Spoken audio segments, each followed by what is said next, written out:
decent, beautiful people, and welcome back to another reaction video. So, a lot of you have been asking me to check this one out, and honestly, I've been really excited and curious to react to some more Ironmouse recently. I've missed her freaking face and her wonderful voice, and I didn't even know that she had done a cover to the Dan Da Dan opening, Otonoke.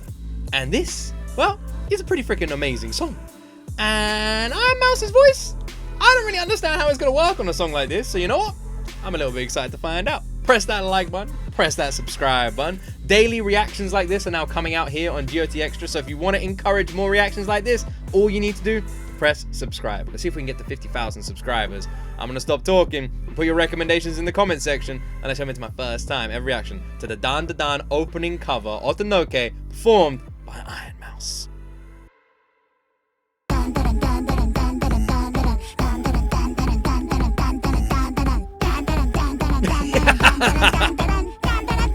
I love how she's getting more and more crazy. Oh my god, I love the dance. Oh my god, I love the dance.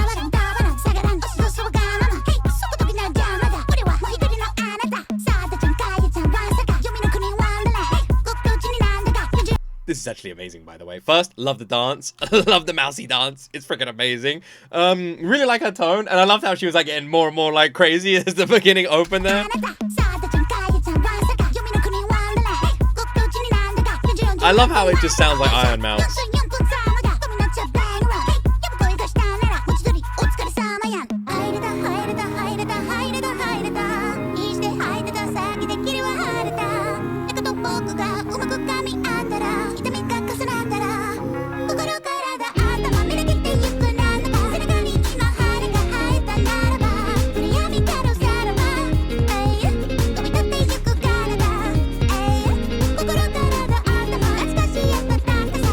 I swear, like, when I've reacted to Ironmouse before, like, every single time I hear her sing, she just can't turn off that, like, operatic tone. It's just, like, in-tuned into her vocals now. And even in a song like this, which is a more, like, light-hearted song, especially the chorus, which has much more mellow vocals, you know, Ironmouse just has that tone. That, like, vibration, that vibrato, like, she has that. And it never goes away. It is ever present in her voice, and it makes every song, every cover so unique. Especially with her natural tone as well, like that higher note.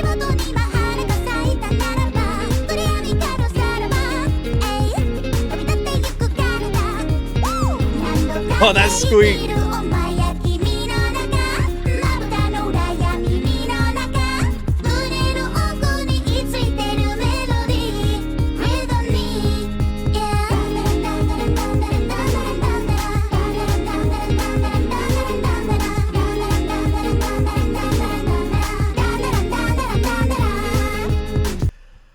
First, I wanted to say, Dan Da Dan is really like one of the greatest freaking animes ever, by the way. It's actually amazing. Second, this opening, one of the best openings ever.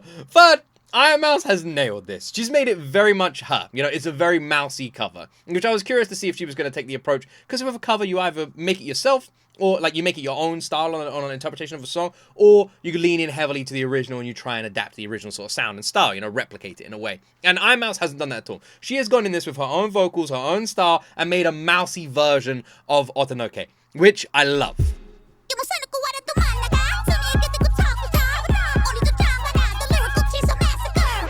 Lyrical Chainsaw Massacre! Is that freaking Connor in the background, by the way? I love the dance! I love the dance! Yeah, her voice is the best. She just has like... This is my favorite part of the song, by the way. She just has like a naturally cheeky voice, doesn't she? Like she just sounds like like she just, even if she's being angry, like she just sounds too cute, you know? And in a song like this, like when she's doing these like sort of like more aggressive gravelly sort of tones, she still sounds too freaking adorable. It's such a good song. It really is.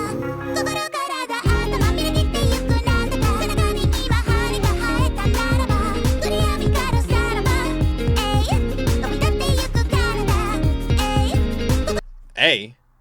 Ah.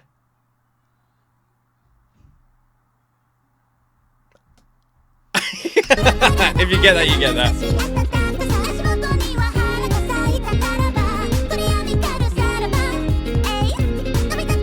that little squeak, that little squeak. Ah, oh, that squeak of the whole wall is the best. That squeaky note, I love it.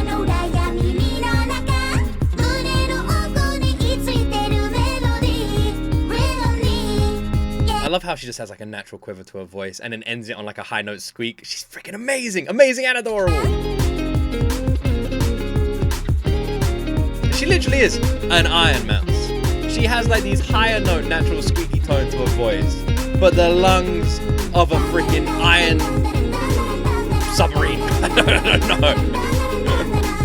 I couldn't finish the sentence, but you know what I mean. That was absolutely freaking brilliant. Honestly, from the little dance to the freaking opening. I think the opening, I knew I was in for something special when it was literally just getting like higher and higher and like more squeaky and more cheeky and just like really freaking adorable. Like it literally opened, and because like first I don't know like what is this sound gonna be like, what's she gonna go for, how is she gonna cover a song like this. It's a very different style of sound to Ironmouse's natural tones, you know, so how is she gonna do this, you know? It's like when you imagine like a heavy metal singer covering like an opera song, or like an Ariana Grande or Taylor Swift song being covered by Corey Taylor, you know, you don't really expect it. And this is the reverse sort of effect of that. You have Ironmouse, who has a naturally higher tone, squeaky sort of tone, and an operatic sort of tone, but in that higher register, covering a song which, you know, the lead singer of Creepy Nuts has a much more lower register, lower tone, and obviously there's like two vocalists with a lot more like rap focused and like deeper tones. So how is Ironmouse going to adapt to that? How is she going to approach it? And that was what I was wondering at the beginning here. And the easy answer to that is she isn't. And there might be might think I'm sounding wrong there, but I'm not. I mean, she isn't. She is approaching the song, but through her own eyes, with her own take and her own interpretation and styling on this song. She wasn't trying to replicate the vocals of the original. She was trying to match her vocals to the original, you know, and make sure that it sat over this instrumental and this sound and this styling and got the pacing right. And that was the best way to approach this, because her tone is so different from the original that she needed to go down this, making her own spin on this song, which is exactly what she did. And it made it amazing. Because then you just have this adorable opening where it's just like dun dun dun dun dun, and just like getting more like dun dun dun dun, and she like just raises the tempo, gets more aggressive with it, then goes straight into the freaking song.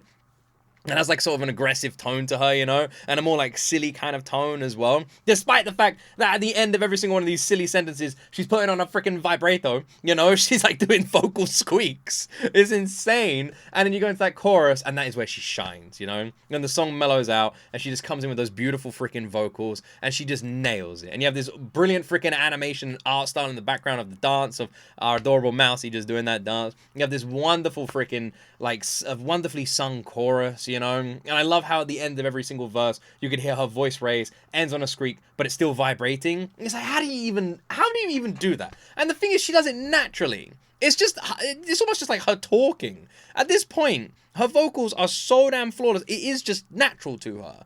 Like, it's not complicated. You know, she's doing this cover, and it does feel so easy. She's just hitting these notes that are incredibly difficult to hit so easily. She just needs to do these high, long, drawn-out operatic tones to still hit those vibrating, squeaky notes that are difficult for a lot of singers to replicate, but she just does it like a natural.